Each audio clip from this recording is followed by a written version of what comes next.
Há um espaço, portanto, para uma terceira via, e tudo leva, a probabilidade leva que essa terceira via cresça para o lado do Bolsonaro, para o lado do eleitor do Bolsonaro, para esse campo político, né? E aí não te parece que é um paradoxo, né? Porque, em que pese a tua candidatura, evidentemente, é forte, ela vem crescendo, inclusive em pesquisas, né? O que a candidatura Ciro tem a dizer, essa massa de eleitores, que ela tem um certo viés conservador, né? Essa massa de eleitores que Bolsonaro, que em boa parte ainda acredita ou tem no Bolsonaro uma alternativa, ela tem um certo viés conservador, né? Tu tens um viés mais à esquerda. Como é que resolve esse ato aí? Saindo do adjetivo e procurando conversar com as pessoas no substantivo. Então vamos lá. O Brasil foi eleito, quer dizer, o Bolsonaro foi eleito por 70% do povo do Sul, Sudeste, Centro-Oeste e Norte. É o nosso povo, 70%. Não adianta o petista agora querer dizer que nosso povo virou fascista, que nosso povo virou gado, e que é o que eles fazem. Eu estou noutra. Eu considero que 70% do eleitorado dessas regiões politizadas do Brasil votaram no Bolsonaro como reação compreensível, embora equivocada, ao colapso econômico mais trágico que a vida brasileira moderna já experimentou, que o PT e o Lula produziram pelos seus prepostos, e a percepção que a Lava Jato evidenciou, com todos os seus erros, de que a corrupção era um elemento central do modelo de poder do Lula. Isso é uma coisa que será aclarada com documentação, com todas as informações. Agora, qual é a sequela disso hoje? A sequela disso hoje é vista nesse mesmo 70% assim. Dos 86 milhões de brasileiros ocupados ou aptos a trabalhar, 40% estão na área do trabalho precarizado, sem nenhuma proteção, na maior informalidade da história do Brasil, com a renda em declínio, porque a inflação explodiu na cesta básica. O óleo de soja subiu 80%, a gasolina subiu 51% só esse ano, e ela está entranhada aí nos motoqueiros de aplicativo, naquele que já estão no limite de se virar no Uber, etc, etc.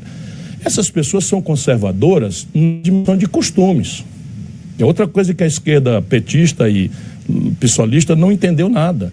Nosso povo é conservador em matéria de costumes, quando se trata da questão de como é que se educa a família, como é que se encaminha uma criança, um adolescente, em matéria das relações familiares, etc. Evidentemente conservadora pelos valores religiosos e espirituais. Eu tenho um profundo respeito por essas duas questões, profundo respeito. Mas quando eu desço para conversar com as pessoas, ou diretamente, ou fazendo aferição por pesquisa científica, 80% do povo brasileiro é progressista. Perguntado se você acha que a responsabilidade de promover o desenvolvimento do país é individual, é das empresas, ou o governo deve, o Estado deve promover? Não significa que eles querem que o governo seja ele próprio o executor, mas eles querem que o governo assuma a responsabilidade. E eu estou propondo, talvez esse seja o olho em terra de cego. Eu vou propor com clareza, eu vou causar um grande barulho, não é, no debate brasileiro, porque eu quero mudar.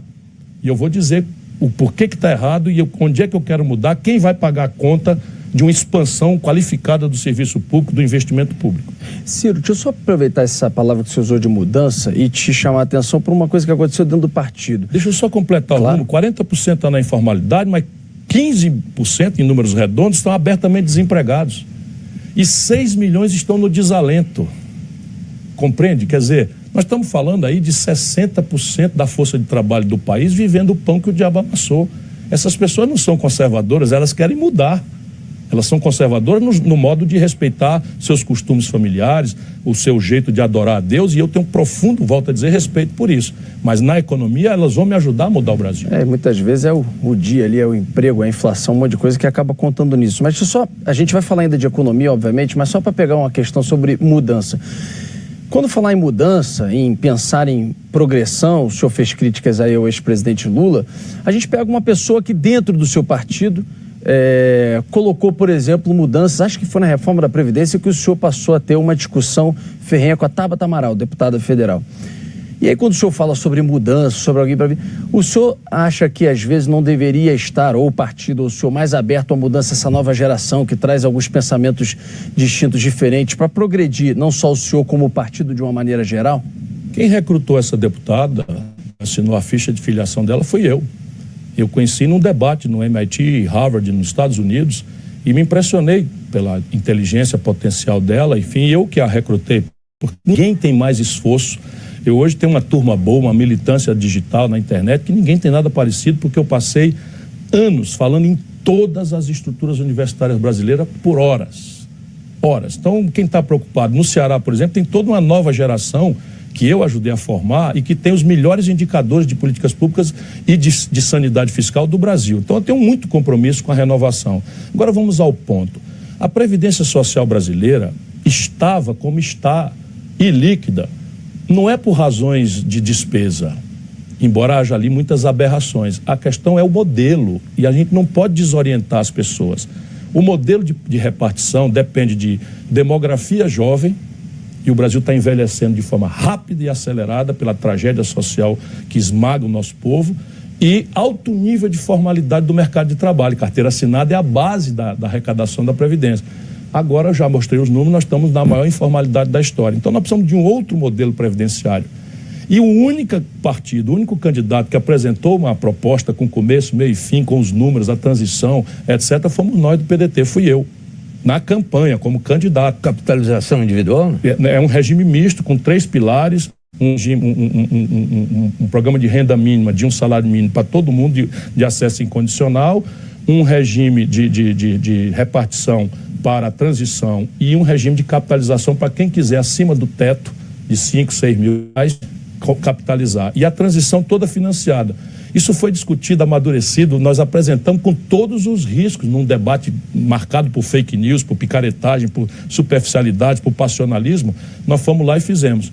E o partido, tendo essa proposta, ficou contra do Bolsonaro. Deixa eu lhe dizer a proposta. A proposta do Bolsonaro é superficialidade. O regime geral da Previdência, porque o brasileiro fique sabendo, por cabeça dos trabalhadores comuns, da construção civil, do comércio, etc., é de R$ 1.400 por cabeça por ano.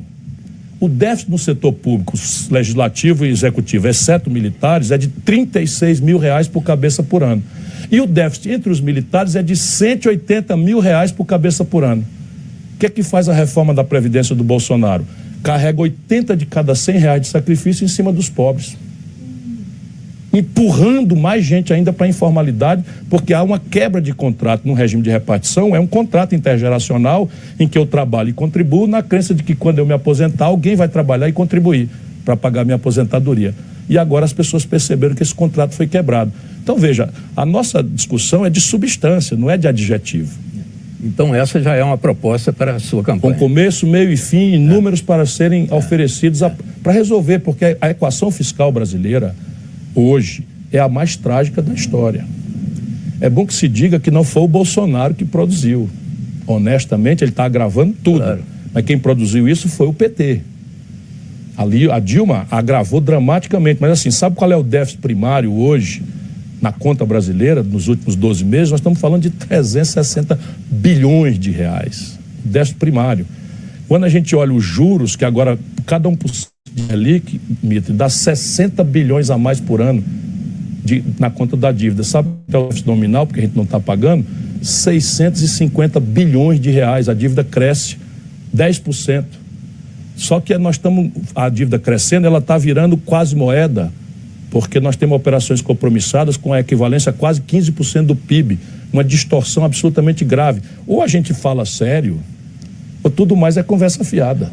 Mas, governador, quando o senhor falou agora na reforma da Previdência, imediatamente a gente lembra do Congresso. Projeto de reforma da Previdência e Congresso andam juntos. E aí eu fico imaginando, vamos supor que o senhor ganha a eleição, o presidente Ciro Gomes, que criticou a nova política do Bolsonaro e a velha política do Bolsonaro. Criticou a política do Lula. Certamente critica do Fernando Henrique também, não lembro, mas deve ter criticado também. Aliás, critica, que o senhor fala esse presidencialismo de coalizão, o senhor acha que é um absurdo. Muito bem. Eu pergunto, onde o presidente Ciro vai arranjar votos para aprovar uma reforma da Previdência? Você vai fazer o quê? A nova política não serve, a velha política não serve, a cooptação não serve. Como é que vai ser isso? Eu posso reforçar o diagnóstico, o meu diagnóstico, claro, para não parecer que eu sou um ingênuo, que eu não tenho mais direito de ser. Claro. Veja bem, O Collor estava com essa gente toda. O Roberto Jefferson estava na linha de frente. O Collor não trabalhou bem o Congresso, não. Não, mas o Collor estava com essa gente toda. E na véspera do impeachment, eles estavam todos com o impeachment do Collor. Não, mas o Collor não trabalhou o Congresso, não. Desculpa, não é um exemplo. Quem fez eu estava na sessão do impeachment do Collor, sentado, governador do Ceará, trabalhando pelo impeachment. Quem fez a defesa notável do Collor naquela sessão do impeachment foi o Roberto Jefferson. Eu lembro. Esse mesmo que foi preso agora pelo ministro Moraes. Mas veja, é só para analisar no alto, não é no picareta. Vamos lá. Essa coalizão estava com Fernando Henrique. Nunca mais o PSDB ganhou uma eleição nacional. Depois essa coalizão estava com o Lula foi parar na cadeia. Depois essa coalizão estava com a Dilma foi empichada. Essa coalizão estava com o Michel Temer, que não teve condição de disputar a reeleição, estava com 9% de popularidade. E essa coalizão está destruindo o resto de personalidade política do Bolsonaro. Portanto, isto com certeza não dá certo. Bom, se tivermos então, de acordo... O que o presidente Ciro vai Mas oferecer? só para não parecer que é ingênuo. Eu tenho dado tratos à bola. Então, primeiro, dizer para o povo que isso não é fácil. Precipitar para o povo necessariamente para que o povo ajude a minimizar esta contradição. Como é que a gente minimiza? Dando importância ao voto de deputado. Então, eu vou dizer em todos os meus programas eleitorais que quem votar em mim, por favor, vote num deputado e num senador alinhados com o conjunto programático de propostas que eu vou deixar muito claras. Já com um aviso, se de qualquer forma eu não conseguir a maioria e não vou conseguir de 3/5 para reformar estruturalmente o Brasil, que é o que nós precisamos fazer, eu então vou negociar transparentemente, estou dizendo agora, vou negociar com quem o povo eleger. Eu não sou candidato a ditador nem a imperador do Brasil, sou candidato a presidente da República. Então a questão, Mitre, de negociar com quem está eleito é um imperativo da democracia precária, verde, contraditória que nós temos no Brasil. 36 partidos políticos registrados, 26 partidos com representação no Congresso Nacional tomado pela Câmara Federal. Então é isto. Agora, como é que eu minimizo? Você vai negociar a partir de que referência? Aí então vamos lá. O que é que eu vou fazer para ser diferente dessa tragédia que está aí? Primeiro, o tempo da reforma são os 6 primeiros meses. O presidencialismo brasileiro tem um declínio óbvio de autoridade, de capacidade reformista do presidente com o passar do tempo. O esgarçamento da promessa, a frustração, vai deixando os presidentes mais enfraquecidos e tal. Que é o que o Fernando Henrique jogou fora. O primeiro ano, o Fernando Henrique fez uma proposta. Primeiro mágico ano, plano real. O Fernando Henrique podia reformar o que quisesse no Brasil. Fez o quê? Botou na Constituição uma impertinência que não permite a nós tratarmos em política de crédito, de compra governamental, com distinção empresa nacional de capital nacional de empresa estrangeira. Foi a única reforma em um ano do governo Fernando Henrique. E eu já rompo. O Lula, meu amor, tinha 86% de popularidade quando terminou e elegeu a Dilma, que ninguém sabia quem era, uma pessoa absolutamente sem vocação, sem aptidão, que desastrou o Brasil e eles querem que o povo esqueça para ficar mandando. O Lula fez isso, como quis fazer com a Haddad a mesma coisa, humilhando o cara para ir toda semana em Curitiba e tal, para chegar na presidência da República como estafeta e não como líder que o país precisa. Pois bem, o Lula não propôs nenhuma reforma, Mitre, nenhuma, para dizer, não, o Congresso é que é o antro de resistência conservadora. Mentira, não propôs nada. O sistema mais regressivo de tributação do mundo, a Previdência estruturalmente quebrada, como já conversamos, não propôs nada. A única reforma, eu brinco, é a tomada de 3 pinos. Foi a única reforma no Brasil que o Lula promoveu. O resto são políticas compensatórias, etc. Não tira o mérito. A mini reforma da Previdência no início, né? Sim, 2013. mas miníssima, só para o setor público. Só para o setor público federal. Nem sequer estendeu no Pacto Federativo. Então vamos resolver o problema. Como é que a gente faz à luz da realidade brasileira? Por favor, eleja alguém afim comigo. Isso vai ser importante. Porém, se você não eleger, fique sabendo que eu vou negociar com quem você eleger, porque eu não sou ditador nem imperador. Agora, o que eu vou negociar? A reforma do país. Qual é a linguagem que eu vou negociar? Começa a diferença. Não roubar e não deixar roubar. Prestigiar deputado, tá tudo certo, eu fui governador, fui prefeito. Então, nomear pessoas dos partidos, desde que, vamos dizer, cumpra o requisito da decência, da competência, da sensibilidade para o programa que nós vamos implantar, vou defender isso com a maior naturalidade. Foi assim que eu governei, em paz, o tempo inteiro. Eu fui do parlamento, fui deputado federal mais votado, não tem problema nenhum. O problema no Brasil é que você está negociando impunidade, perpetuidade de poder e está negociando deixando roubar ou roubando. Essa é a diferença. Agora, vamos lá. O tempo da reforma, os 6 primeiros meses. Nós vamos discutir profundamente sobre a base que já estará esclarecida na campanha. Eu vou denunciar que o personalismo, deixa que eu chuto, eu sou Bolsonaro, eu sou Lula. Peraí um pouquinho, que é isso? Qual é a proposta de reforma da estrutura tributária? Como é que nós vamos arranjar emprego para o povo? Quanto custa? De onde é que vem o dinheiro? Essa vai ser a minha participação. E 6 meses haverá para nós amadurecermos a reforma, que será feita de forma consolidada numa revisão constitucional pelo rito prescrito na Constituição, que é o rito da emenda. 2/3 dos votos, quatro turnos de votação, 2 na Câmara com interstício, 2 no Senado. Eu conheço bastante bem isso daí. Pois bem, mas como é que eu vou minimizar o risco da faca no pescoço, do toma lá da cá? Eu vou fazer uma negociação mais complexa do que se faz nessa tradição conservadora brasileira, porque não estão negociando o país. O que eu vou fazer? Eu vou redesenhar o Pacto Federativo. 23 estados hoje estão quebrados, dos 27. Eu ouço muito o governador Eduardo Leite do Rio Grande do Sul dar valor ao ajuste fiscal, importante, sem dúvida, a sanidade fiscal é um valor importante, mas o Rio Grande do Sul hoje não está com funcionalismo atrasado porque está pendurado numa liminar judicial e está sem pagar a dívida com a União, percebe? Então nós precisamos ir em socorro do Rio Grande do Sul, do São Paulo... Sim, mas você vai tirar recurso da onde? Quer conversar sobre isso? Porque nós estamos ainda conversando como é que eu vou fazer a reforma. Tá bom. Eu estou pensando nisso. Onde é que eu vou tirar o recurso? Quer falar sobre isso agora? Basicamente é o seguinte. Primeiro, o grande constrangimento no Pacto Federativo é o endividamento. Só que o endividamento, quando eu contabilizo, eu vou estudar, são 600 bilhões de reais, toda a dívida dos estados e municípios com a União Federal. 600 bilhões de reais é 10% da dívida pública do Brasil. 10%. Mas eu ainda decomponho o problema. 80% desses 600 bilhões de reais, Mito, são 4 estados. São Paulo, Rio, Minas e Rio Grande do Sul. Se eu pegar 20% da dívida, dá 120 bilhões e reestruturar para todos os outros 23 estados, eu vou começando a desenhar um novo pacto federativo em direção a fortalecer o investimento. E a dívida não muda de tamanho, ela muda de perfil. Compreende? Continua sendo 600 bilhões, só que em vez de vencer de um jeito que está estrangulando, eu não sei como é que esses idiotas não fazem. Percebe? Eu não sei como é que esses idiotas não fazem, porque não tem competência e porque todo o esforço brasileiro é para gerar excedente, para jogar no saco sem fundo da dívida privada, dos titulares privados da dívida contra o setor público, que é esse grande cassino que se transformou no nosso país. Se eu consigo redesenhar o Pacto Federativo na direção de fortalecer o investimento, eu tenho uma mediação dos estados e municípios, dos prefeitos, dos governadores, que vão me permitir atenuar as resistências individualistas. Sim, e eles vão atuar sobre as bancadas dos estados de forma democrática, em troca de coisas muito práticas e concretas, que é o incremento do investimento. Tá respondido. Agora nós vamos ter que fazer um outro programa só sobre isso, porque tem muito detalhe aí. Mas tem muito detalhe. Mas o dinheiro ainda tem mais outras fontes. Eu estou aqui com 3 trilhões de reais em 10 anos, bem arrumadinho. Deixa eu fazer uma pergunta na linha agora da questão do orçamento público, do equilíbrio fiscal do país.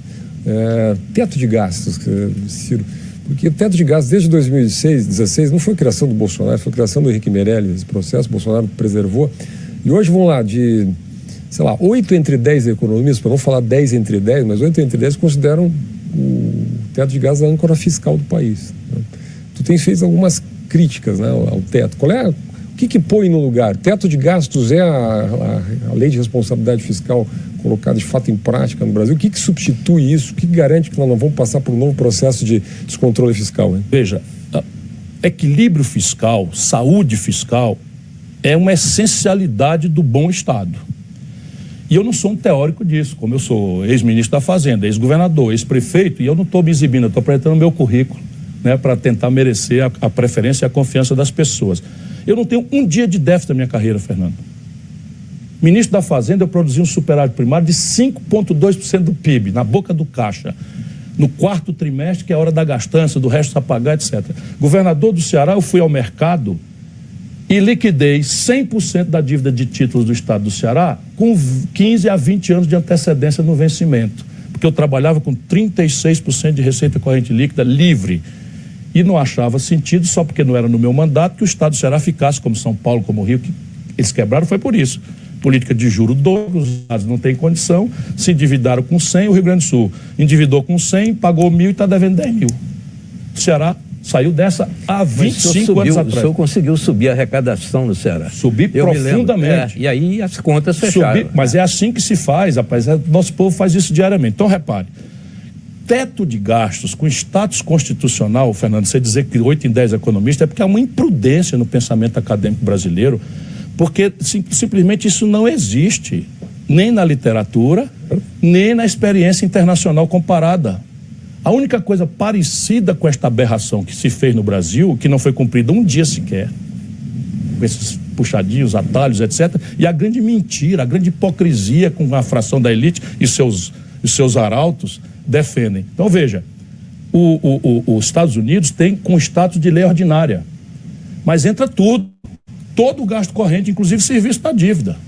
Por quê? Porque eles querem com isso, não é estabelecer um teto de gasto, eles querem com isso fazer uma espécie de freio de arrumação em que o Executivo e o Congresso entram numa tensão, descontinuam todas as despesas ou põem na iminência de descontinuidade e aí com o lapso de um ano, com a simplificação da lei ordinária, eles resolvem a equação ou cortando despesas onde for necessário, com um grande debate nacional, ou incrementando receita, como o Biden está fazendo agora. O Biden aprovou um investimento agora de 1 trilhão e 700 bilhões, todos abaixo da linha d'água, todos em déficit. Todos em déficit americano. Claro que eles têm o dólar, que é uma tipia que não serve para nós. Mas o problema brasileiro também não é tão grave quanto o deles. Então veja, o que a gente faz no Brasil? Primeiro, revoga esta loucura. Deixa eu te dizer o que aconteceu na prática, brasileiro que está nos acompanhando. Deixa eu dizer o que é o teto de gasto para quem está aí insone, né? Acompanhando a gente aqui. O teto de gasto é o seguinte: o Brasil nasce 2 milhões de garotos por ano. Esta gente, a Constituição brasileira, que nós estamos proibidos de gastar por 20 anos, mais do que gastamos ano passado, mais a inflação. Só a atenção materno-infantil, 20, percebe? 2 milhões por ano, vezes 20, dá 40 milhões de nascimentos. Que a gente não pode gastar um centavo. Isso é um negócio de doido. É irracional. E a gente ainda tem que torear isso no campo de parecer que você é o exótico. Então, nem tem na literatura, nem na experiência internacional. O que é que a gente precisa fazer? Vamos lá, o Ceará fez. Eu estou dando exemplo do Ceará para não ser um teórico, né? Então, o que é que nós fizemos? Nós estabelecemos um teto de gasto sobre o gasto de corrente. Todo investimento é livre. Se o Estado aumentar a receita, conseguir um bom empréstimo, etc., etc., para o povo é livre. O que é que nós estamos estressando? O conflito corporativo e tal, que é muito grande. E não é o fato. Então vamos botar o seguinte, vamos botar a dívida dentro. O Senado Federal tem que estabelecer uma resolução e estabelece. Para quê? Para dar calote? Não, para estressar o país inteiro. E aí nós vamos discutir asset liability management da dívida, ou seja, uma estruturação. Qual é o país do mundo que tem operação compromissada com 14%, 13% do PIB? Posso só emendar uma rapidinho? Deixa eu fazer o seguinte, então, deixa eu guardar, não só do Mitre que levantou, como a do Chile. Vai o Mitre. Porque não, eu queria falar de uma palavra que foi muito repetida essa semana, que é democracia, nossa democracia. Importante. Eu queria, acho fundamental. E eu queria, então, no próximo bloco. Vou guardar, então, deixar o Ciro se preparar então dá o spoiler da dele também. Não, vou guardar, que senão ele não tem surpresa nenhuma. A gente vai pro intervalo rápido, senão vou me matar aqui no ponto. A gente volta aqui com a entrevista com o Ciro Gomes. Já.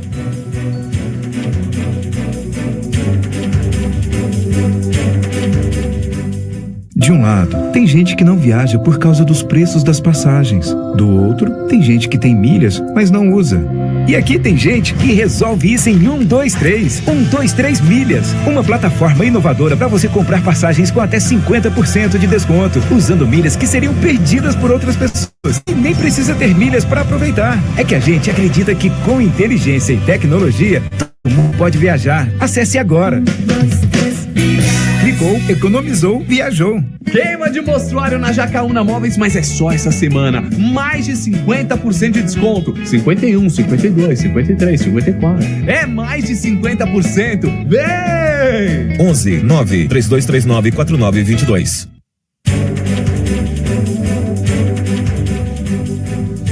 Vamos lá, o que não falta é assunto nesse segundo bloco. A gente vai tentar aqui, com o nosso dinamismo, abordar todos. Começar então pelo Mitre, até porque você já antecipou um pouco o assunto.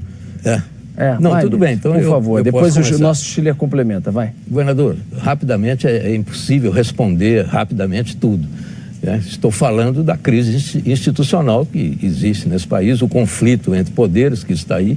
Essa semana foi uma semana quentíssima, não é? Houve uma reação do presidente do Supremo contra o presidente da República, que expressou uma posição nova, eu diria, em termos de resistência a críticas e ataques ao sistema, de um modo geral. Houve um pedido e aceita o pedido de nova investigação do presidente. O presidente se referiu de novo ao Supremo com palavras agressivas. Houve o desfile, aquele comboio ali em Brasília, que não deixa de ser dizem que estava marcado antes, mas ninguém acredita que não seja uma demonstração de força. Força para quê? Depois houve a derrota do governo no projeto, na PEC do voto impresso, que teoricamente liquidou o assunto. O TSE até ainda melhorar um pouco a transparência. Enfim, tudo isso. A minha pergunta é, o senhor está tranquilo com a nossa democracia? Eu começo dizendo que sim. Estou muito tranquilo com a nossa democracia. O que não quer dizer que a gente deve estar passivo e olhando que essa tranquilidade vai acontecer só porque Deus é brasileiro e vai nos proteger. Não. Há um delírio na cabeça do Bolsonaro, que sabe que está perdendo as eleições para qualquer um de nós, e quer desesperadamente polarizar e desviar a atenção da população para criar um caldo de cultura caótico, do seu ponto de vista institucional, que justifique, no delírio dele, o exercício de um golpe assentado em milícias que ele está organizando nas PMs. O chefe disso é o coronel cearense que está na Guarda Nacional, que recentemente, o povo brasileiro não sabe, me desafiou para um duelo com essa expressão. Você vê onde é que nós estamos. O coronel, que é marido dessa deputada destrambelhada, Zambelli, é coronel lá do Ceará, ligado ao que há de pior, né, na escória da PM do Ceará, que é minoria, mas tem essa escória lá. E ele é o chefe da Guarda Nacional, me desafiou para um duelo. Eu estou quase dizendo que topo, mas eu não sei quais são as armas, se vai ser espada ou garrucha, né? Eu não sou destro, hábil, nem uma coisa nem outra. Mas só para dizer ao povo brasileiro que o delírio do Bolsonaro é esse. Entretanto, não há ambiente, porque nenhum grupo social relevante na sociedade brasileira, orgânico na sociedade brasileira, sustenta isso. Nenhum grupo. Nenhum grupo de mídia, nenhum grupo econômico, nenhum grupo financeiro, sabe, nenhum grupo social, nada. Aí quem está nessa viagem delirante do Bolsonaro são os fanáticos que vão sendo presos aí porque patéticos, a rigor patéticos. O que não quer dizer que não haverá escaramuça. Meu irmão, senador da República, levou 2 tiros no peito desse lado bandido, da PM do Ceará, que foi ensaiar esse movimento e vai acontecer no Brasil. Entretanto, Mitre, a gente precisa não entrar no jogo do Bolsonaro. Porque se eu tenho 40% da população na precarização do trabalho, 15 milhões de desempregados, 6 milhões no desalento, a inflação do atacado em 35%, que é que mexe com aluguel, com as tarifas de energia, a gasolina, a Petrobras teve um aumento de 3.572% de lucro, espoliando o consumidor brasileiro para distribuir lucros e dividendos para uma minoria empresarial egoísta, né, numa política de preço criminosa promovida pelo Bolsonaro. E enquanto isso a negociata está campeando no Brasil. Nós vimos agora a roubalheira na vacina. Olha aqui, na vacina, um cabo da PM de Minas, da Ativa, conversando com militares da Ativa, generais e coronéis, com um pastor, um reverendo. Isso é o submundo do submundo do submundo do que o Bolsonaro representa, roubando na vacina. Mas aí é o vulgar, sabe, vender a BR Distribuidora por preço de ação de varejo. Estão agora preparando a venda de Urucu por 1/5 do valor que acabaram de fazer o investimento. Vender a TAG pelo valor de... A TAG é a empresa de logística da Petrobras, venderam para uma empresa e entregaram para a empresa que comprou um contrato de aluguel, que só a Petrobras usa os gasodutos, no valor de 3 anos, paga o camarada, 3 anos de aluguel, paga o que eles pagaram. Estão roubando, olha, de forma venderam 3 bilhões de ativos do Banco do Brasil para o BTG por 300 milhões de reais. Isto é o Paulo Guedes e o Bolsonaro, são um governo de ladrões orgânicos. Então, veja, esse desastre é que o Bolsonaro quer nos distrair. O desastre econômico, O Brasil está com recorde de desmatamento na Amazônia. Nós estamos virando uma nação proscrita no cenário internacional, já com efeitos práticos na desencomenda, na desclassificação de fornecedores do agronegócio a grandes grupos econômicos, por exemplo, britânicos ou franceses. Muito pretexto protecionista, mas isto é o real. E o Bolsonaro, orientado por um canalha que o Trump mandou para cá, chama Steve Bannon, um grande bandido também, trata de nos distrair. Então, vamos vigiar, mas a democracia brasileira tem ferramentas e, no limite, que todos saibam, alguns de nós resistiremos. E as Forças Armadas? Desculpa, Chile, antes de passar, as Forças Armadas nesse papel, inclusive em cima da pergunta do Mitre, do desfile que houve. Nós temos que separar a cúpula bolsonarizada das Forças Armadas, que não é uniforme, das Forças Armadas. Hoje eu tenho um diálogo muito a miúde e respeitoso com gente da ativa e gente da reserva. Eles estão muito mais envergonhados do que propriamente alinhados ao Bolsonaro. O que tem, entretanto? Isso é um jogo de poder. O Bolsonaro transformou essa cúpula das Forças Armadas numa espécie de partido político. O brasileiro precisa saber, 3.800 militares da ativa ocupam cargos no governo. Quando o PT faz isso, todo mundo diz que é aparelhismo. Quando o PSDB faz isso, todo mundo diz que é partidarização. O Bolsonaro transformou essa tropa aí em fisiológica, ele subornou, vamos ter clareza, subornou essa fração vendida das Forças Armadas brasileiras. E aí esta fração vendida das Forças Armadas brasileiras não são mais as Forças Armadas brasileiras, são um partido político perigoso, porque se atribui um papel assentado na iminência de uma violência. Percebe? Essa é a única razão para a gente ter acatamento, é o medo, só que nós não temos medo. Nós não temos medo. Muitos de nós não temos medo disso. Primeiro, porque não vai acontecer. Segundo, porque se acontecer, eles vão praticar a suprema covardia para um militar de uma nação, que é apontar suas armas para os seus compatriotas desarmados. Chile. Bem, mas então, conclusão, o senhor tem certeza? Eleição em 2022, com urna eletrônica e o povo livre para votar. Ministério isso que eu queria imprensa perguntar. Funcionando. E o judiciário tem que diminuir a politização, parar de fazer muita política e aplicar a lei. Tá, e as Forças Armadas funcionando vão cumprir como seu dever constitucional. Que é a sua função que é ficar de no Estado. quartel se não aparecer um inimigo externo. Ministério da Defesa volta a ser um civil? Volta a ser um civil e o país terá uma nova regra, não só para o critério de formação, como para o critério de promoção. Esses generais golpistas todos aí, esses bolsonaristas vendidos, foram promovidos pelo PT, que passou 4 mandatos no governo e não alterou em nada a formação, não alterou em nada os critérios de promoção, a ponto de a gente ver um Pazuello, um idiota completo, genocida, expondo o generalato brasileiro a esse tipo de constrangimento. O senhor falou do judiciário. A gente teve agora a prisão de Roberto Jefferson. O mesmo Roberto Jefferson de Fernando Collor de Mello, Lula, agora junto do governo Bolsonaro. Mas tirando a figura em si, a prisão dele em cima de acusações de estar à frente de milícias digitais, atacando instituições, o Supremo. O judiciário, nesse caso e em outros, tem passado do ponto, tem abusado, na opinião do senhor? Posso complementar? Pode, claro. Pode. Porque este é um tema fundamental que o Schneider está tocando aqui, porque muita gente diz, eu inclusive tenho escrito algumas coisas sobre isso, quer dizer, um inquérito das fake news, por exemplo, né? Você teria ali, vamos dizer assim, um tipo de arranjo jurídico que foi criado pelo Supremo Tribunal Federal, acabou redundando na prisão daquele deputado, Daniel Silveira, agora, essa semana, do Roberto Jefferson, outros militantes bolsonaristas foram presos sem o devido processo, né? Sem ação do Ministério Público, Direito de Defesa, quer dizer, sob o argumento do combate a ataques à democracia, né? Te incomoda isso, Ciro, de alguma maneira? Era assim que eu ia começar a minha resposta. Me incomoda, sim. Embora, vamos lá, a democracia tem que se defender, as instituições têm que se defender, porém o devido processo legal é o que qualifica e dá respeitabilidade à democracia. Então, um democrata, uma instituição da democracia, não pode, a pretexto seja de que for, inclusive da sua própria autodefesa, extrapolar para o arbítrio, porque isto nega em si a própria autoridade do valor democrático, do espírito do Estado de Direito democrático. Vamos dizer, até agora eu não precisei fazer um protesto muito eloquente. Por quê? Porque, por exemplo, na prisão essa semana do deputado do PTB, a Polícia Federal pediu a prisão assentada em razões de prisão preventiva, porque seria ali o cometimento de crime continuado.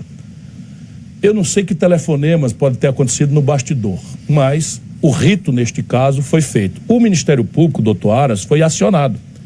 E a ele se deu o prazo de 24 horas para opinar ex ante da prisão. E ele deixou fluir o prazo sem resposta. E depois que a prisão aconteceu, infelizmente, é aí que também está um colapso da institucionalidade brasileira, a vergonha com que a Procuradoria-Geral da República foi apropriada pelo bolsonarismo, né? O caráter quase, para não dizer, de omissão, vou ficar aqui numa palavra mais elegante, do doutor Procurador-Geral da República, que tem disfuncionalizado. Mas neste caso, especificamente, eu não comemoro por uma ancestralidade. É que os tribunais brasileiros têm que voltar à severidade da lei. Nenhum brasileiro compreende como é que o Supremo Tribunal Federal, data máxima vênia, e com todo o respeito de quem, sendo democrata, professor de direito, sabe que a última palavra, boa ou má, é da Suprema Corte, no Estado de Direito Democrático, mas nenhum de nós compreende como é que, 5 anos depois, o Supremo Tribunal Federal, 11 recursos em direção mais ou menos semelhante depois, decide que não é a vara de Curitiba aquela competente juízo natural para julgar o Lula, e sim a do Distrito Federal. Permitindo, de um lado, a mentira do Lula de que foi absolvido, nunca foi absolvido, e deixando o país em sobressalto, porque vai tudo começar de novo, Mitre. A imprensa não deu grande destaque, mas a Procuradoria da República já fez a nova denúncia contra o Lula nos mesmos processos de Curitiba. Daqui a pouco, não demora. Se ele cumprir os prazos, o juiz vai chamar o Lula para depor dentro de alguns dias. Dentro de alguns dias, vai dizer que aceita ou não a denúncia e vai não marcar o interrogatório, que é o primeiro ato do processo. Vai começar tudo de novo. Isso não é razoável, sabe? Com todo respeito, não é razoável. Depois você tem uma outra coisa que está me incomodando mais. As velocidades processuais. Quando o Supremo é ele mesmo, a vítima, são velocidades que eu gostaria que valessem para todos os procedimentos. Compreende? Então você tem, por exemplo, o Bolsonaro fez o que fez em relação a crimes que a CPI agora vai qualificar, mas o judiciário não fez, de prescrição de remédios como charlatão. O charlatanismo é um capítulo do Código Penal. E vai deixando, e vai contemporizando. Tem um julgamento pendente no Tribunal Superior Eleitoral da eleição do Bolsonaro, porque está ali claro, flagrante, robusta prova de que o Bolsonaro utilizou impulsionamentos de redes sociais com dinheiro estrangeiro, não registrado, não é? Na campanha, introduzindo fake news. Está tudo robustamente demonstrado e esse processo não é julgado, vai acabar o mandato do Bolsonaro. Compreende? Então, nós precisamos, eu disse na campanha, fui muito mal interpretado, mas vou dizer de novo, nós precisamos, nessa refundação constitucional que nós precisamos celebrar, volto a dizer, pelo rito, um dos elementos definitivos para acabar o impasse daquela pergunta anterior, é depois de fazer no tempo, amadurecer, negociar, fazer o POC federativo, etc., etc., você trazer com autorização da maioria simples do Congresso, levar para referendos essas 3 reformas estruturais que o país precisa. Que aí no limite, aí o impasse sai dos gabinetes do suborno e da fisiologia de Brasília e manda o povo ele mesmo resolver o que é que quer para o seu destino. Mas para concluir essa questão institucional, houve uma reunião anunciada entre os 3 poderes? Isso não é próprio. É isso que eu ia perguntar. Você não vê isso aí? Tem que parar de fazer política.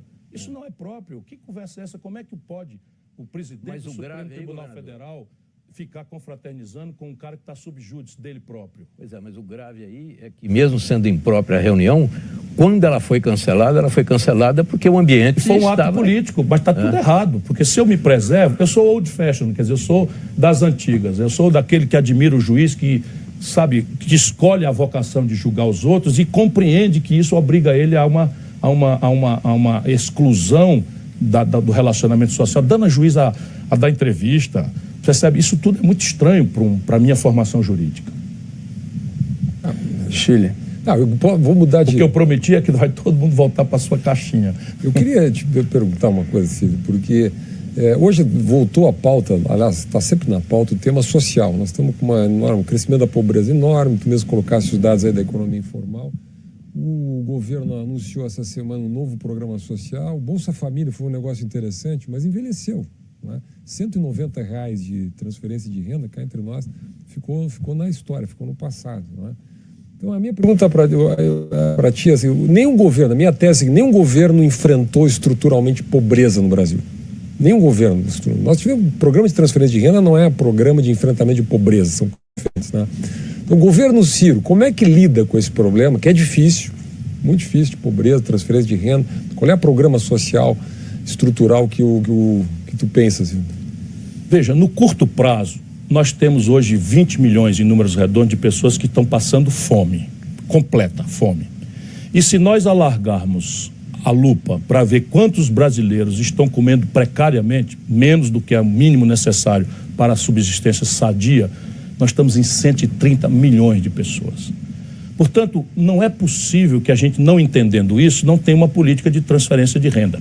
O que nós precisamos fazer é evoluir para uma política de renda mínima, ao modo do senador Suplicy, do vereador Suplicy, e se eu tiver oportunidade, eu vou chamar esse programa de programa Suplicy. Merecido. Merecido. É o homem que obstinada e pioneiramente tem que colocar. E isso não é nada senão a necessidade imperativa desses números. 130 milhões de pessoas com comida precária. E se você, na primeira infância, não tem a alimentação, até a arquitetura do cérebro está comprometida. Porém, o que emancipa uma nação, Fernando, eu vou repetir o que você está cansado de saber, é o trabalho decentemente remunerado. Para isso, nós precisamos ferir o debate sobre as razões pelas quais o Brasil é a economia que menos cresce no mundo. Nós temos 10 anos parados, Mitre. 10 anos, Fernando. 10 anos parados. E é típico, porque são 10 anos, agora tira esse ano agora que vai ter um ajuste estatístico, nós estamos falando 2010, 2020. Uma década que é a pior dos últimos 120 anos. Mas olha o que era a política. O modelo econômico rigorosamente o mesmo. Mas olha a política. Regime Dilma, PT, Lula, 6 anos. Regime Michel Temer, posto aí pela irresponsabilidade e ególatra do Lula, ele não vai fazer o povo esquecer isso. Quem botou o Michel Temer na linha de sucessão, por pura irresponsabilidade, contra o meu aviso público, tudo será recuperado, foi o senhor Luiz Inácio Lula da Silva. E 2 anos de Bolsonaro. 3 regimes retoricamente distintos, praticando o mesmo modelo econômico, câmbio flutuante, barato mais de meta de inflação, o outro agravou com o teto de gasto, com a impertinência que nós já vimos aqui, e o país para 10 anos de crescer. É a pior década em 120 anos. Ou é ou não o é. Se é o modelo que está errado, no Chico Neo Maria, os regimes, as retóricas, e é evidente que o modelo está errado. Então, a primeira providência para enfrentar a miséria é retomar o crescimento, porque não há distribuição de renda em ambiente de estagnação econômica, a não ser com violência. E nós não queremos que a violência seja um argumento para fazer distribuição de renda. Portanto, sem crescer a economia, a distribuição de renda está proibida. Depois, como é que se distribui renda? No Brasil, o mais eficaz é uma política acelerada de salário mínimo. Ela é que se revelou a mais capaz. Se o salário mínimo cresce acima da produtividade sistêmica, ele tende a ser corroído pela inflação. Então, nós precisamos fazer em paralelo um choque de produtividade, que no Brasil pode ser alcançada, a estagnação é tão grave que pode ser alcançada por um programa de reestruturação da base produtiva do país. Máquinas, que nós não fazíamos há 10 anos a mudança dos processos. Então, eu abro logo no começo da coisa um financiamento, já o governador do estado fez isso, isentando a tributação de qualquer zero tributo para importação de bens de capitais, quando não houver similar nacional, e em qualquer circunstância, a médio prazo, nós temos que fazer uma revolução educacional no Brasil. Não existe riqueza sem uma nação com escolarização alta e qualificada. Ciro, eu queria pegar só esse gancho, Mitre, porque essa semana... Uma política de renda mínima, uma política de aceleração do salário mínimo, uma política de investimento em empregabilidade, construção civil, 24 mil obras paradas que você pode fazer, e caímos na sua pergunta para não fazer de conta que eu não sei. De onde é que vem o dinheiro? Deixa eu só pegar o gancho da educação. Essa semana o ministro da Educação deu uma declaração dizendo que a universidade é para poucos e disse que o Brasil deveria apostar, investir muito em ensino profissionalizante, em cursos profissionalizantes. Queria lhe ouvir. Universidade, na opinião do é para poucos, e também como fazer como países europeus investir em cursos profissionalizantes também, enfim, de maneira paralela? Candidatos à presidência da República estão proibidos de falar palavrão. Mas eu quero confessar que ele veio aqui, né, e eu consegui, com a maior tranquilidade, absorver. É o novo Ciro? É Ciro envelhecido, 63 anos de idade e com a responsabilidade crescente. Mas como é que pode? Como é que pode um ministro da Educação dizer um disparate desse? É um insulto. Ministro, Colômbia, um país muito mais pobre do que o Brasil, dá 42 vagas a cada 100 garotos de 18 a 25 anos. Cuba, que é um país do tamanho do Rio Grande do Sul e mais pobre do que o Rio Grande do Sul, Cuba tem 55% da sua população com nível superior. No Brasil, mal e porcamente, com os truques todos de ProUni, FIES, com essas arapucas, infelizmente há exceções, o Brasil dá 18 vagas a cada 100 garotos de 18 a 25 anos. Com esse número de escolarização, nós estamos sendo simplesmente expulsos da economia do conhecimento, que é a única que interessa.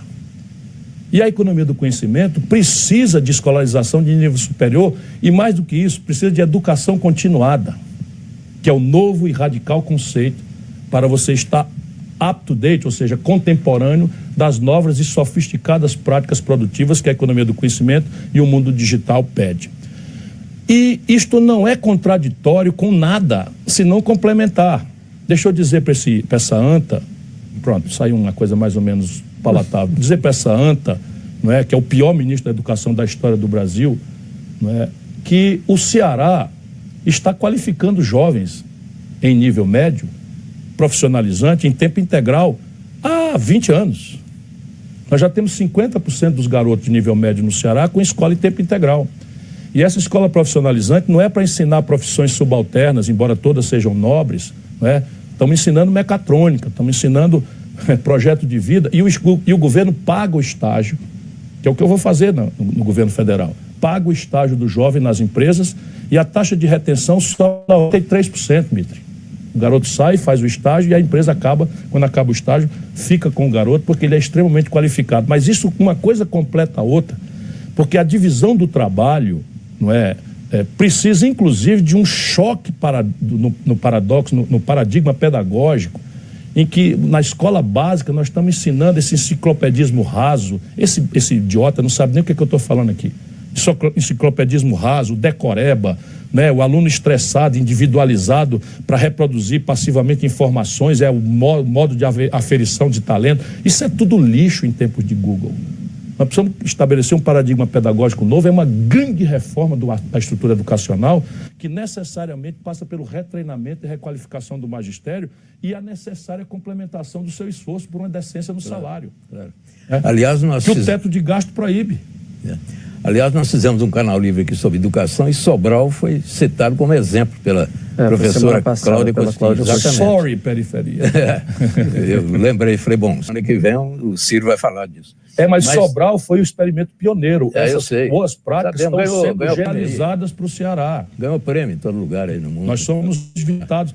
Nós já temos o IDEB que se aproxima do ano 2030. Mas, governador, eu queria lembrar o seguinte, o senhor falou em distribuição de renda, aí, colocada pelo professor Schiller, e a educação é a rota natural para a redistribuição de renda, não há nenhuma dúvida, para a redução de desigualdades. A nossa educação, com exceções, como sabemos, é uma tragédia. Já era uma tragédia antes da pandemia. Depois da pandemia, a situação piorou muito, Eu confirmei aqui no Canal Livre anterior que o aluno médio brasileiro vai precisar de 8 anos para recuperar as perdas durante a pandemia no ensino de língua portuguesa. Quer dizer, uma coisa horrorosa. Essa é a questão. Então, a pandemia, ela escancarou problemas que talvez a sociedade não tivesse uma noção muito clara. Hoje tem. A minha pergunta é sobre a pandemia. Que visão o senhor tem dessa pandemia hoje? O que o senhor espera? Quais são os caminhos que o senhor acha que são positivos depois de tanto negacionismo, tanto atraso, etc. A partir de agora, estamos saindo, o senhor acha que estamos saindo, de fato, da fase mais trágica e caminhando, inclusive, para uma recuperação econômica a partir de vacinação, etc.? Mitro, os indicadores objetivos nos permitem um otimismo sóbrio. Não é? Nós estamos, pela primeira vez, 100% dos estados com indicadores de ociosidade nas UTIs, bastante confortáveis. Nós estamos, enfim, os níveis de comprometimento, de contaminação da população vão despencando na proporção óbvia, só quem não viu isso foi o bolsonarismo boçal, a partir do seu chefe, que é o presidente genocida que nós temos, não é? Na proporção que a vacinação avança, a contaminação cai, despenca. Mas não é hora ainda de a gente fazer crenças despolitizadas. Por quê? Porque na medida em que você atrasou a vacinação no Brasil, nós estamos vendo agora por clara comportamento criminoso, né? A Pfizer manda 101 e-mails se oferecendo para dar prioridade ao Brasil, que é um lugar que é mundialmente conhecido como mais capaz de fazer vacinação em massa. Nós somos capazes de vacinar nossa população inteira em 48 horas. Nós ganhamos o Prêmio Internacional de Cobertura Vacinal da poliomielite. Eu era governador do Ceará e cumpri a minha etapa disso, fomos premiados, enfim. E tudo isso está decaindo no Brasil com o Bolsonaro. Antes da pandemia, nós já estávamos o sarampo de volta, porque eles não conseguem vacinar. Também é só idiota. É só bandido, é só idiota, é só incompetente. E o incompetente, idiota e bandido maior é o Bolsonaro. Não há exagero no que eu estou falando. É uma homenagem que eu faço às 570 mil famílias que estão enlutadas. E as pessoas próximas de mim, e vou cobrar a responsabilização de todos enquanto eu puder. Mas veja, na medida em que a vacina se distribui na proporção de riqueza, fora no Brasil, que foi distribuída por corrupção, atrasada para poder ganhar dinheiro, vendendo propina, cobrando propina, o mundo africano, o mundo europeu mais pobre, do leste, etc., não está conseguindo vacinar, não tem vacina, não conseguiu pagar a vacina. Resultado, virou uma espécie de covidário, em que variantes, agora é a Delta, que chega com uma força tremenda no Brasil. No Rio de Janeiro já há uma contradição, né? E você já fala em outras variáveis. Então, ninguém sabe se essa outra variável trará uma quarta onda. É evidente que a cobertura vacinal, até agora, todas as pesquisas dizem que nenhuma variante surgiu capaz de superar a vacina. Mas o medo que eu tenho é o retrocesso. Então, uma variante dessa acontecer já em cima de uma vacina que não está feita. E aí, vamos lá, na melhor hipótese, o Brasil estará com 600 mil mortos, que não precisava ser, porque, enfim, se nós tivéssemos feito os cuidados corretos, não precisava ser, e o Brasil sai do socorro emergencial, sem nenhum programa, e o ajuste estatístico de 5%, 4,5% de crescimento é em cima da depressão terrível do ano passado. O que nos aponta para 2022? Estagnação estrutural. Não tem crescimento econômico sustentável no Brasil. Por quê? O endividamento das famílias é o maior da história. Hoje, 58,7% da renda do povo brasileiro está comprometido com dívida. 63 milhões e 700 mil brasileiros estão humilhados no SPC. E não vão sair disso sem uma política pública, não é? Depois você tem um explosivo endividamento empresarial. 6 milhões de empresas, especialmente micro e pequenas e médias, estão no Serasa, que é o SPC das empresas. E a capacidade instalada ociosa da indústria brasileira, que está sendo destruída, está entre 25% e 30%. Portanto, a ocupação de capacidade... E essas medidas que o governo vem anunciando, você acha que não ameniza um pouco? Quais? Por exemplo, o Bolsa Família... Eu quero saber de onde é que vem o dinheiro. Compreende? Porque o déficit fiscal, vou dizer de novo, anualizado, 12 meses de hoje para trás, nós estamos em 630 bilhões de reais de déficit nominal. 360 bilhões de déficit primário. Com o teto de gastos estabelecendo que só posso gastar o ano passado mais a inflação, onde é que o Bolsonaro vai achar dinheiro para cumprir essa promessa? Mas se a inflação mas a inflação reduzida... está alta também. Mas para o teto de gasto o ano que vem, isso é bom. Porque Isso, o governo... o governo então, mas veja, usar... mas ano que vem, é ano que vem. Eu quero saber quando é que as questões estruturais são essas. Endividamento das famílias, endividamento das empresas. Estamos tendentes a zero no investimento privado. Preocupação de energia no também, investimento, né? Isso é o quarto. O investimento público está tendente a zero e esquartejado, pulverizado por um orçamento... Como é? Orçamento secreto, como é que estão chamando? Orçamento secreto. Orçamento secreto em que, assim, dos 30 bilhões que sobram para investir, o Bolsonaro jogou para cima 20 bilhões para a canalha dele roubar. Salvo exceções, mas se a imprensa quiser, é só perseguir o itinerário dessas emendas de relator, que é 30%, 40% roubado. Atenção brasileira, não é possível. A gente fica falando mal do judiciário e cadê a mídia que deixa isso acontecer e não documenta? Um gancho aqui, Ciro, Estou cansado de processo, de denunciar sozinho essas coisas. Mas assim, vamos lá, está consolidado esse modelo. E vem aí para o quarto um colapso no abastecimento de energia elétrica. Hoje fizeram nada e nós vamos em novembro ter restrição na oferta de energia elétrica. Vamos para a última pergunta do Chile aí, que a gente já subiu a plaquinha do acréscimo. Só para concluir, quer dizer, então esses 5% de crescimento e tal... Este ano vamos ter 4,5%, 5%, mas é um ajuste estatístico. Você desceu 25 degraus numa escada e está subindo 3 de volta. É bom? Parou de descer, sobe 3 de volta. Mas nós estamos chegando no fim de 2021 com o nível de produção do Brasil que de 2012. Então, deixa o Chile aqui que a gente precisa encerrar. Com 40 milhões de habitantes a mais. Vai lá. Tinha vários programas aqui para fazer de pergunta aqui, mas eu vou... Papel do Estado, Ciro, para fechar. Assim, hoje discute a privatização dos Correios, está A primeira etapa já passou no Congresso, foi aprovada a capitalização da Eletrobras. Tu tens tido uma postura crítica em relação a esse processo, né? Quer dizer, mas, digamos assim, vários governos, Temer, Fernando Henrique lá atrás, Lula em parte, mas lá no início só, foram nessa linha. Por que isso, Ciro? Isso é uma, digamos assim, uma oposição mais ideológica, tua, mais conceitual, ou mais pragmático? Como é que explica isso? Ideológica é o que não é. Eu procuro compreender as coisas com o mínimo de inteligência e de examinar as coisas conforme a conveniência do povo brasileiro. Então, repare uma coisa. O Brasil está indo bem? Eu acabei de dizer, nós temos a pior década em 120 anos.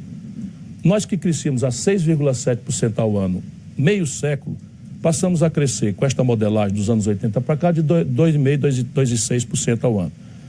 O Fernando Henrique pegou o Brasil com 38% de dívida pública e carga tributária de 27% ao ano. Eu era ministro da Fazenda. Fernando Henrique explodiu essa dívida para 78% do PIB e aumentou a carga tributária para 32% do PIB, desmobilizando 100 bilhões de dólares. Por que eu então sou contra? Porque no meu caso, pessoal, familiar, tudo que eu vendo é o que eu não tenho mais. Sim, é uma questão de inteligência. Tudo que eu vendo é o que eu não tenho mais. E se eu vendo patrimônio para pagar gasto corrente, eu estou vendendo a geladeira para pagar o meu desequilíbrio do mês. Então eles estão liquidando o Brasil. Nós estamos ficando com um passivo sem retaguarda. Isto é a primeira razão. A segunda razão é que nós não temos um projeto que defina estrategicamente qual é o papel do capital nacional, cuja contabilidade é em real, do papel estrangeiro, cuja contabilidade é em dólar e, portanto, estressa o balanço de pagamentos, que quando é estressado, desvaloriza a nossa moeda, que quando a moeda desvaloriza, vai para o preço das coisas, isso papoca a inflação, e nós atiramos na inflação, que é de custo, puxada pela taxa de câmbio. Pão é trigo e trigo é dólar. Então, se o dólar sobe, o trigo sobe, o pão sobe. 80% dos remédios são importados em dólar, então o remédio sobe. Combustível agora é dolarizado criminosamente, sem nenhuma razão para isso.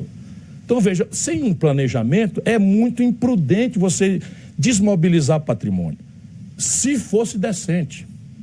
Mas o que eles estão fazendo, Fernando, é um assalto patrimonialista ao patrimônio brasileiro, que eu posso, por exemplo, usar a Eletrobras para pulverizar o seu capital de maneira, por exemplo, a resolver passivos previdenciários de servidor público.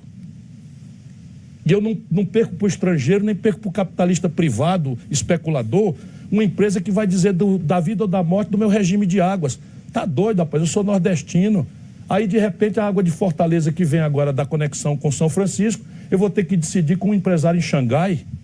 Qual é o país do mundo que faz isso? Nenhum país do mundo faz isso. Entregar o seu regime de água, a sua base hidráulica, a hierarquia de usos absolutamente delicado, está aí. Agora é o Sudeste e o Sul que estão vendo a seca acontecer. Aí, telefonia. Minha opinião foi a favor. Por que não privatizar a telefonia? Ninguém conseguiu me dizer que não privatizasse. Qual é a minha questão? É que o marco regulatório dessa privatização não funcionou. Nós produzimos um oligopólio privado que está impondo ao povo brasileiro a maior tarifa do mundo, uma das maiores tarifas do mundo. E as agências que foram montadas para blindar da política viraram, salvo exceções, antro de ladroeira e propina. Compreende o que eu estou falando? Então, veja, nós vamos entregar Urucum para uma empresa privada, estrangeira, e dali sai o gás que movimenta a energia de Manaus, de onde sai 8% da produção industrial brasileira. Se esse cara tiver essa faculdade, ele pode pegar esse gás, envasar e vender para Trinidade e Tobago, que tem um hub de venda. Cadê o projeto? Aí vamos discutir o que é privatiza, o que é que não privatiza. Não tem projeto. É só dar mão para a boca. Repare uma coisa. Você pode ser a favor, eu contra, o Mito mais ou menos, e ele completamente contra. Mas vamos reparar os quatro uma coisa. Faz 50 anos que ninguém constrói nada no Brasil e só vendem. Não tá errado isso, não. Faz 50 anos que não se faz. Agora vamos lá. Você sabia que o Paulo Guedes criou uma estatal? Criou um estatal, Paulo Guedes / Bolsonaro, privatista, liberal, radical e tal. Sabe qual é a estatal que foi criada, brasileiro? Pegaram todos os aeroportos rentáveis do Brasil e entregaram para a iniciativa privada. Gol de placa. Nada contra. Por exemplo, o aeroporto de Fortaleza está uma lindeza. Só que os militares, quando montaram a Infraero, montaram um esquema, compreendendo o Brasil, subsídio cruzado.